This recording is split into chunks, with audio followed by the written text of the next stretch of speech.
there. On today's episode of the Workstation Podcast, brought to you by Harold Patrick Recruitment, we're joined by Rick Hall. Rick is a wonderful, wonderful guy. He started off as a machinist and has worked his way through to a toolroom manager and being an expert in stamping tooling. It's been wonderful to have him on. I have known him for a while. I always love speaking to him because of the way he is with people. He's such a passionate guy. So let's hear his story. The Workstation Podcast, brought to you by Harold Patrick Recruitment. Rick, it's an absolute pleasure to have you on the podcast today. I'm sure everyone's going to be fascinated to hear your story and obviously your thoughts on manufacturing as a career. So, to get things going, Rick, what's the funniest thing that's happened to you recently? Oh man, the funniest thing. Like, no, that's a good one though. I think the funniest one. We're all standing around in a group at a team huddle, and one of the guys starts talking about his dog, and then all these guys start making all these funny comments, and then another guy shows up with his dog at the team huddle at work. And I don't know, it wasn't hilarious, but it was just like the weirdest timing in life. And you're like, this is so real, and it was just a little service dog, and he was stopping in to get a check. And I don't know, Oh man, I got a kick out of that, I guess he was welcome in the shop as well. Absolutely. Yeah. It was good. Yeah. So not that funny, but it's a life experience. No, it's one of these stories when a dog comes on. Who doesn't like a dog? When they show up, Right. You've got to stroke a dog, man. When you see it, you've got to say hello to a dog. And we're standing around You're for not human if you 15 don't. minutes joking about it. So, It was meant to be. It was meant to be. Yeah. So I think what would be good to do is start at the beginning and kind of tell us how you got into manufacturing and was this always the plan? Okay. Well, I guess I'll start out with saying I'm 41. In 2002 is when I went to tech school, trade school, which is our vocational school. I'll even go back a little bit further and say, through high school there, I really struggled in school, and tutors, all of that stuff to keep me up to speed with the rest of the people. And then my parents said, hey, why don't you try tech school? I had family members that were in the trade, and I didn't want to go. And then, I made the decision, hey, maybe it's smarter for my grades and all that. So once I did that in 2002, everything changed for me. I enjoyed the hands-on, and it helped. I had a good teacher that had been in the trade for a long, long time. He was actually a retired tool and die guy. So that's 2002. I joined the class. There's about 10 of us in there. And then, from that moment on, I really haven't looked back. When I got my hands on working on a lathe or working on a mill or even making a project, we would be given a print. We made like a dumbbell holder, the bar for a dumbbell, and we had to knurl it, and we had to do all these different things. So I was in there for 2 years. I decided after that I wanted to go for more certifications for CNC because that was the big thing. It was really just coming into the market, and it had been around before with tape readers and older technology, but it was NC machines, etc., punches. Exactly. So I went back for certifications. That was like maybe a 3-month class, and I went and did another 6-month class and got all these certifications, then went out in the real world. And all the training was good, but until you walk into that shop the first day and you've got to hold tolerances plus or minus of 1 thou, it got kind of real. But again, paying customers, reporting into people. Yeah, exactly. And you had to make 100 parts, and they wanted 100% of those parts good. So, if you're screwing around on the phone or you're doing things like that, that you're just setting yourself up to make a mistake. Right. And you can't hide the mistakes because if they gave you 100 parts to machine, you got to give them back 100. It goes on the scrap or the OTD on the yield. Yeah, absolutely. Correct. And so I got into the market again. I don't know if the word is blessed or lucky, but I had a good boss and I had a great mentor. So they said, hey, go with this gentleman. He's going to show you the ropes. Okay. And that guy took it serious. It wasn't here's another temp or here's another young guy. And so, I spent the next 2 years just his every word. I stuck to it. Soaking things up. I so just took I'd go home afterwards and I'd read get a book about NC controls, or do just different Wow. things. I was always, and I have always been, like an active learner, or just hungry for the knowledge, because I learned very quickly, the more you know, the more you get, financially. There could be a guy making $16 an hour, there could be a guy making $26 an hour, and it's what that person could contribute to the company. So um, I spent those 2 years. I probably came out of there Where with did that come from? 5 to 10 Sorry, Rick. notebooks. That's a unique take that not a lot of people have. So where did that come from? Is that something that you learned, or is that something that's kind of been innate in you since you were growing up? That's a good question. In as a younger person, I didn't put that together. Like Sure. I started young. I started young, maybe 13 years old, picking corn. And I'd go out in a cornfield for 8 hours, and then I worked on a horse farm, and I did all that. And the work to money never clicked until I got to a shop where there was a guy the same age as me making $10 an hour and openly talking about it, because that's something you don't see a lot back then. It was very tight knit. It's very guarded, Say wasn't what it, you're then? Yeah, getting. back in the turn of the century. Yeah, And still is in some places now, but yeah, definitely more so then. yeah, yeah. And so, I mean, that's a good question. I really, to look inside and think about that, I had to have been that moment, that first job, when I realized, heck, I could be making X amount more per hour. And I always did the math. I always like numbers, so I'm like, $10 an hour more times 50 hours times. And you see the ROI on that. So, again, Compound that from with that overtime in moment, a shop as well, yeah. yeah, yeah. And I would just and so I took that seriously. I took that real seriously. There wasn't a lot of YouTube. I don't remember YouTube back then, to where you could watch these videos and learn more, and asking questions. And so, leaving there, I probably had 5 to 10 notebooks from front to back, front page, back page, full of this certain machine, and these are the buttons you need to hit, and that machine, because they're in a shop like that, in a job shop slash production. So part of it would be one-off parts, big fancy stuff that they did, but the part that I was in production. So you might have 5 different lathes and 6 different mills Yeah. out there, and you had to learn all those controls. You had to Volume learn, changeovers. Every machine's got its correct. own intricacies that you hear, vibrations, etc. You know them, don't you? You learn them. Yes, You feel them. and they're all different. You would think Yeah, very that much so. the world would be like, hey, let's make them all the same and make it a little bit easier, but that is not the case back then. They One definitely doesn't want to have play in a grown. cold day. Yes, yes.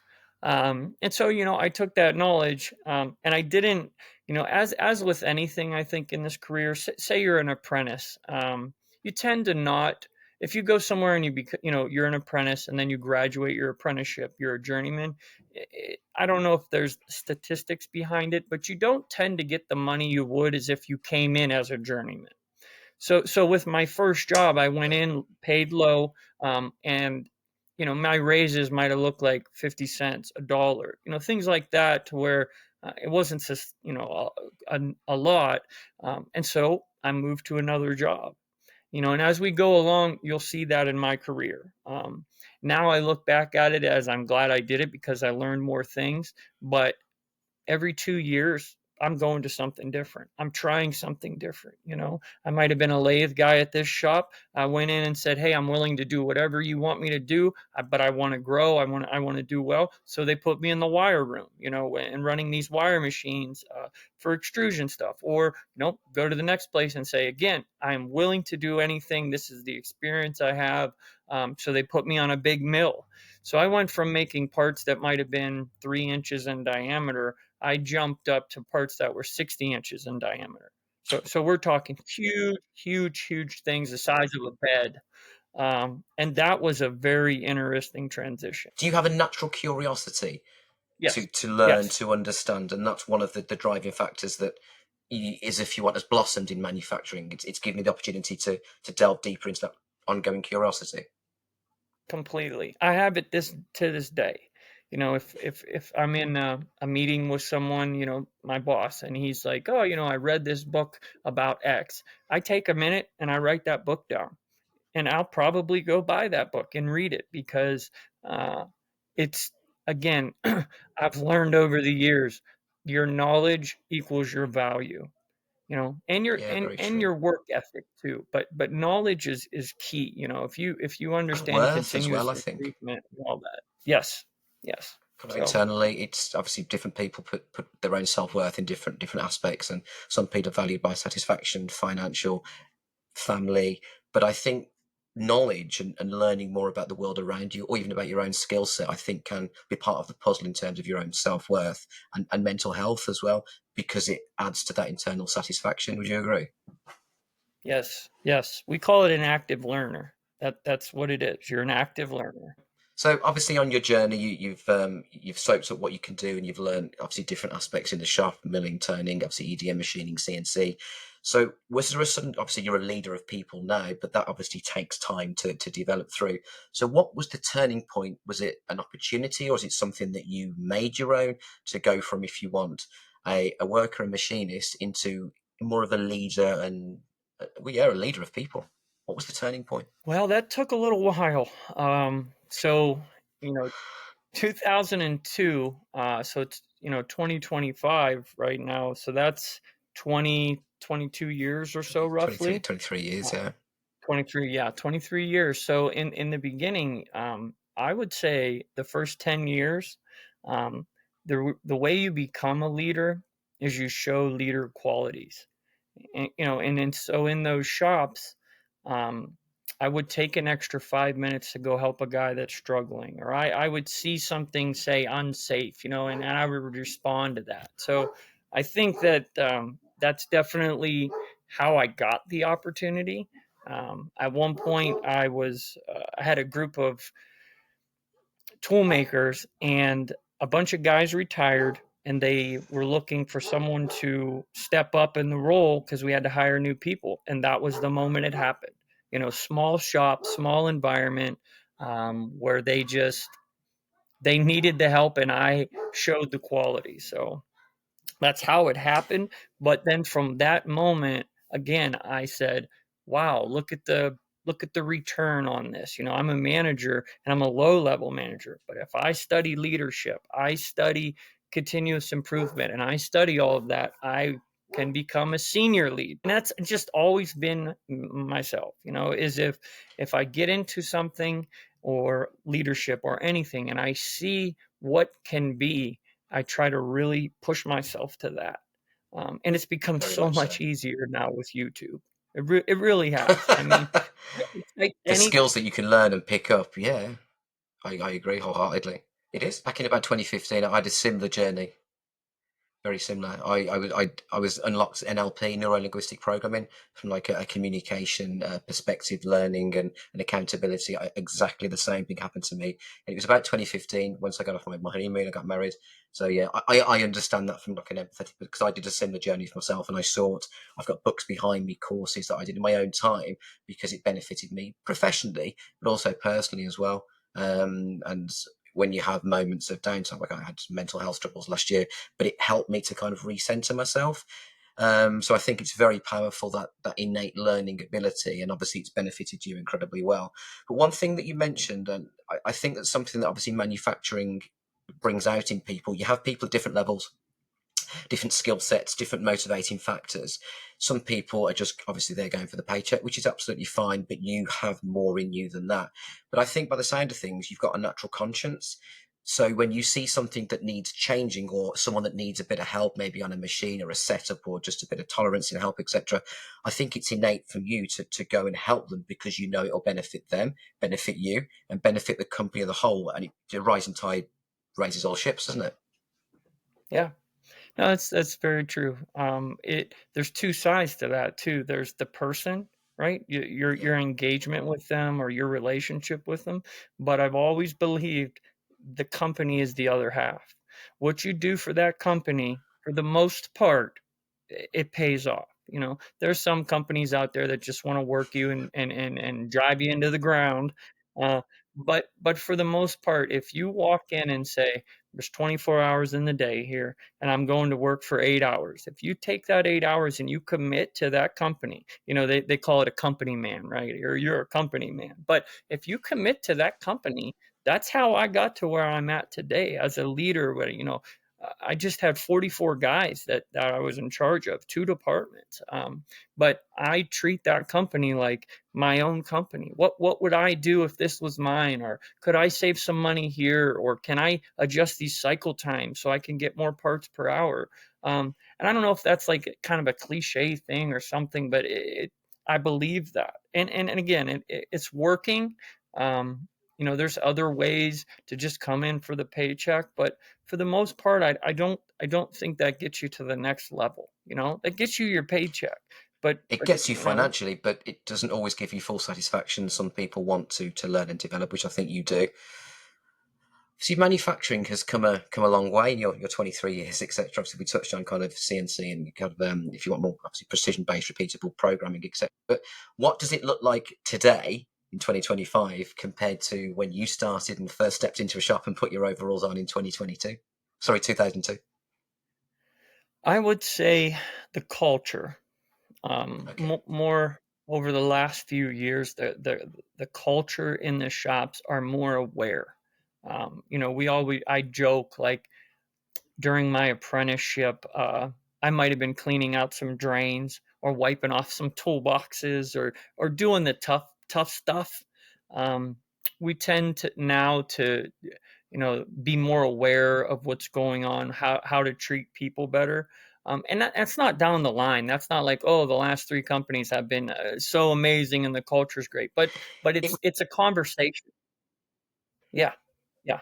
It's a conversation, more now than I have ever really realized in the past. And maybe that was because I wasn't in, management in the past. But I can say that most management groups are trying to figure out how to be better for the most part. You know.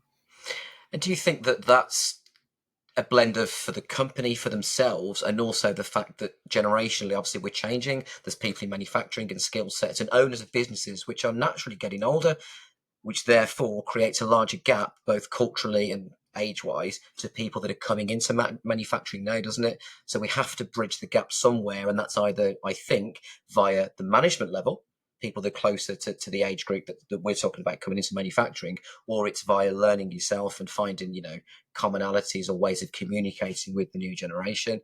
I mean, how are you finding it with excuse me, people of a 16, 17, 18 coming into shops? How do you find dealing with people from that, if you want, generation? Well, I want to think about how I answer that question. Of course. I, back in 2002, I was the last precision machining class in my vocational school. They shut it down Wow, afterwards because there was no that's more, tough. they might get one kid or two kids. So what I see now, though, is that's coming back. Manufacturing's coming back. The desire to come in at these entry levels, I see that more, and I also see more organizations.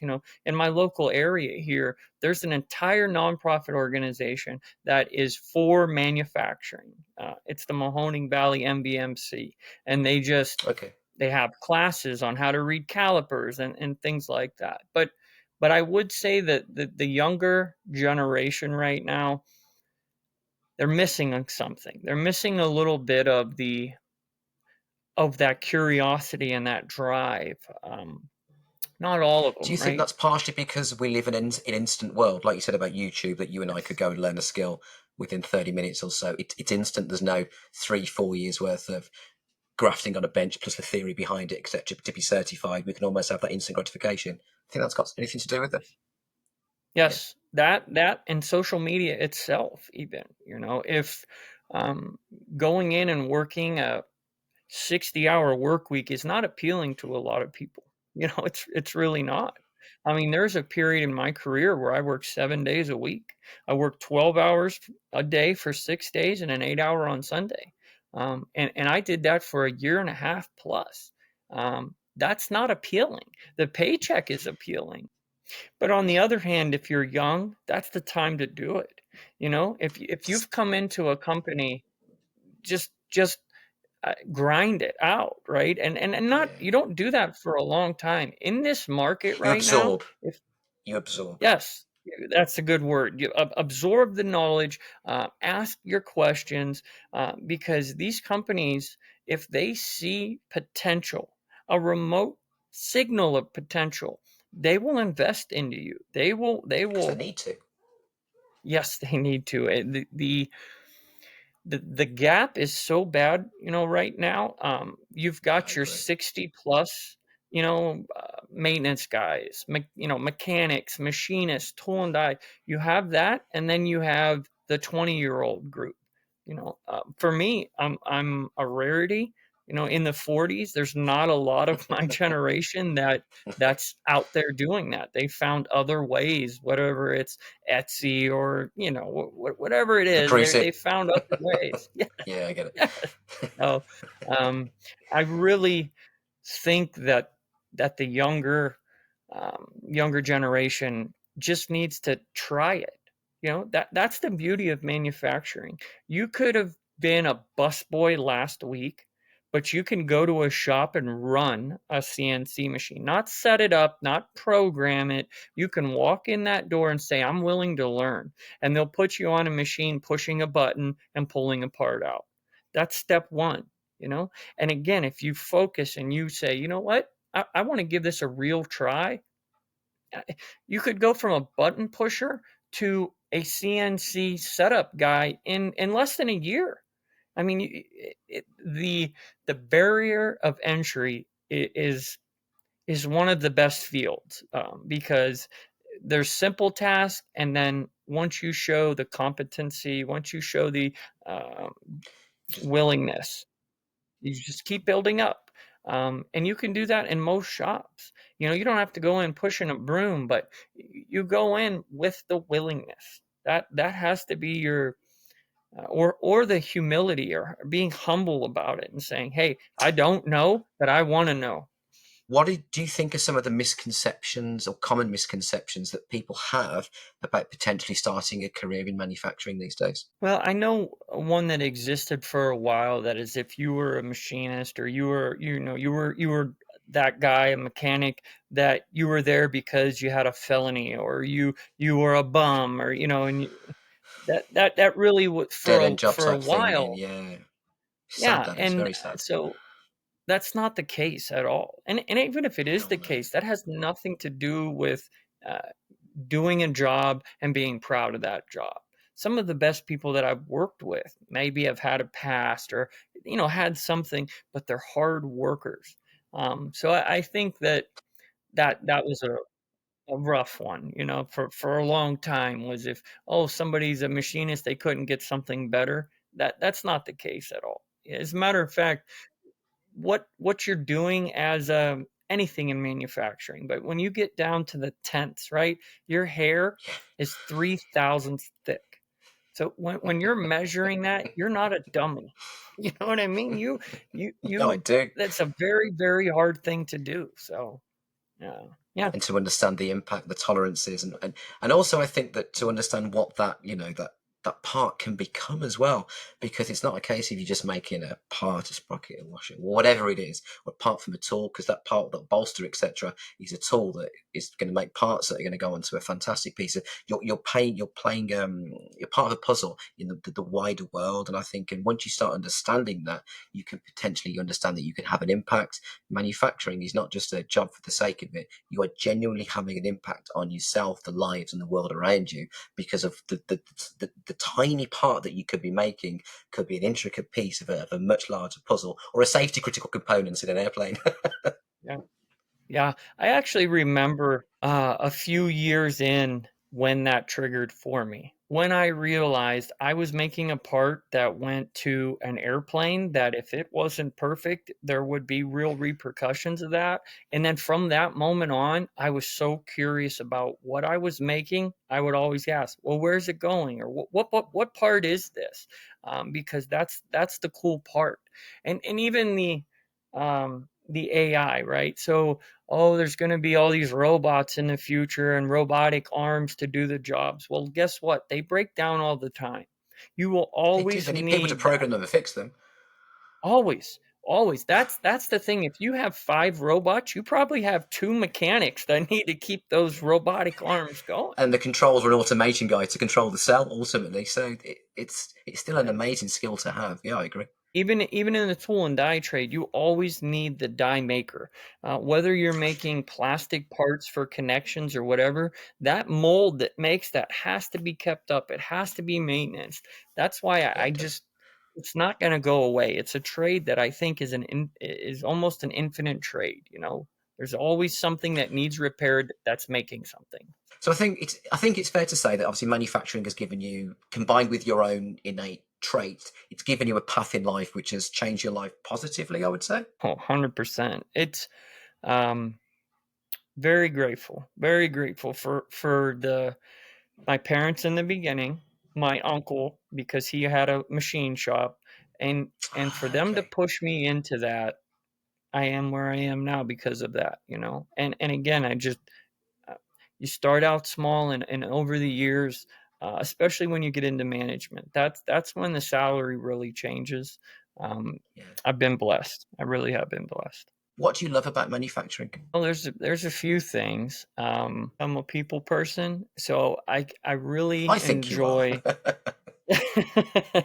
when there's a problem, like a real problem, like the parts are failing, that this assembly we built is just not working properly. When you can get 4 or 5 engineers and tool and die makers in a room and you solve that problem, whether it takes a day, 5 different iterations, making things with a 3D printer and trying it real quick, the while you're in the thick of it, there's nothing like it, because once you fix that problem, that group of people are now friends, right? Air quotes. They're not. There's just that, I don't know, that bond that you get that is priceless, really. It because the next time, boy, I got a group of guys that are ready to go to bat with me, and we're going to go in there and we're going to figure it out. So for me, recently, that's been the best part, is building the relationships and just figuring things out, because that's uh, the bigger the problem, the bigger reward. It really is. It really is. You need to fix I th- big problems, ignore the little ones sometimes. so in terms of manufacturing, if you were about the future, really, what would you say to young people who are kind of maybe figuring out that their path, or maybe don't know much about manufacturing, and don't as a career? What would be the headline thing you'd say to someone if you're there in front of a kid and said they don't know what to do? What would you say about manufacturing as a career? Try it. Yeah, Try it. We talked earlier about the barrier of entry. You have to have the willingness, and you just go try it. You don't have to go to school. You don't have to pay for some course. You literally have to do none of that. You have to put in your application, um, and be open with them. I don't have experience, I'm XYZ. Explain it. Be okay. transparent. But that's it. Try it out, because there's so many, like, factions, I guess, or there's so many departments in manufacturing. If I just snapshot my current role, we've got a guy running a laser cutting out blanks. We've got mechanics, we have welders, we have tool makers, we have machinists, we have CNC machinists, we have wire guys, we have a 3D printer. Those All of those guys did not go to college for that. And some of them may, right, and tried something else. But I'm just saying that there's not a $100,000 bill to go to college and go try it out. Now that Very will true. that will take you to different levels, and that'll put you in different roles, education. But the beauty of it is you try it before you buy it. You go and you work to a shop, and if you don't like the shop and maybe it's toxic, maybe, guess what? Go to the next one, because there's 100 of them. You really have to have that, uh, just try it. Like you said there are so many pathways that you can take, even if you don't necessarily have that college degree in education. From a hands-on perspective, you can go into, once you understand a product, go into a sales route or a planning, a production planning route or a logistics route. It doesn't have to be just Yes. on the shop floor. There's so many avenues that you can explore within manufacturing, sales, commercial, finance. It can lead you so many places. Very true. I wasn't even thinking about that part because very much so. There's a planner, there's an IT guy. There, Yeah, there's all of these different parts of it that if you don't like one, you go to the other.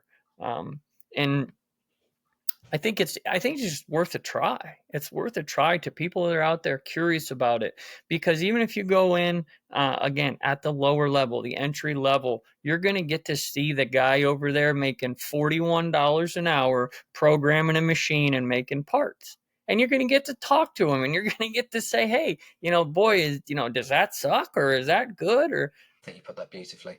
So, what's kind of next for you, and what excites you about the future of manufacturing? well, the excitement would be understanding that the newer people or the younger generations coming in, and they're going to get to learn everything that I learned. They're going to get that first moment of, oh wow, this part's going into a nuclear reactor, or oh my goodness, this is a part for a garbage truck. Or I think Yeah, the excitement there, um, and then you take the younger generation again, and you put their social media, you put their AI, all of the things that they're interested in. Now you blend that with manufacturing, and I just think, turbocharged. yes, that's exactly the best word for it. Yeah, I agree. As we get further down the line, just the possibilities of a little bit different mindset, but yet at the same time, the core beliefs of, we have to machine these things. So that part's, it's exciting. If you didn't work in manufacturing, what would you be doing? Wow. There's um, one for you, man. I think about that sometimes. I Yeah, question, what my characteristics, what my core values would bring. In the perfect world, I would love to be in some type of charity situation where I could have a home and help people, guide them through their struggles, their addictions, their things like that. That to me is just, God, it's like a gift, or it's like so rewarding. But when I think about a career, for me, this is me. I always think of the dollar sign with that career, and it might be got to a pay the flaw bills. or it might be a good thing. But I always think about, just like, I have a daughter. I have a 15-year-old daughter. So Yeah, the conversations we're having now is, well, what does she do? What does she do at 18? And for her, she's the smartest kid in her class. I mean, there's 250 kids, and she's scoring number one.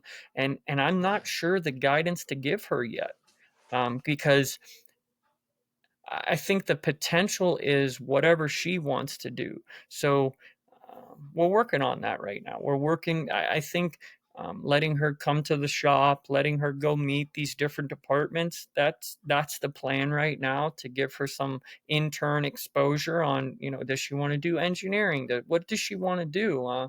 And it's a real conversation. It is. no, it is very much so. I've got a 16-month-old daughter, and she's far too early to talk about careers and things. We're convinced she's going to be a vet or something like that, because she loves animals. She loves horses.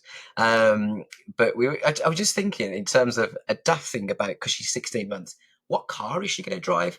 Are we going to have cars?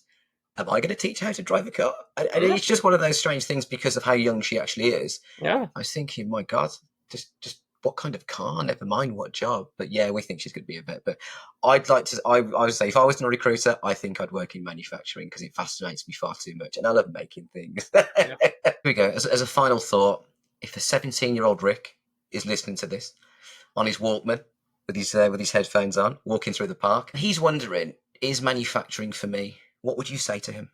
I would say not to be scared.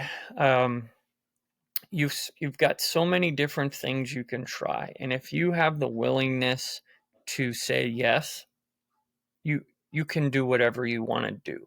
um, and if you're willing to put in a little bit of time, whether that's 1 year, 2 years, if you're 17 years old, you're 18 years old, if you took 2 years to try a couple different positions, you're going to know real fast what you want to do.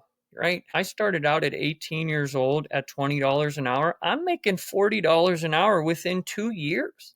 That's a It's real it's living. it's huge, man. It's And those are the prices in manufacturing. That's just the hourly yeah. prices. You get into And I think they're management. going to go up with skill shortages and obviously reshoring, etc., Very and the much. effect of the politics. It's Yes. going to go up, and there isn't the skill set to backfill that. And then take the next step further. Say again, you're committed to the company, you're committed to learning. You go from an hourly employee to a salary. The supervisors are 75,000 to 125,000 a year.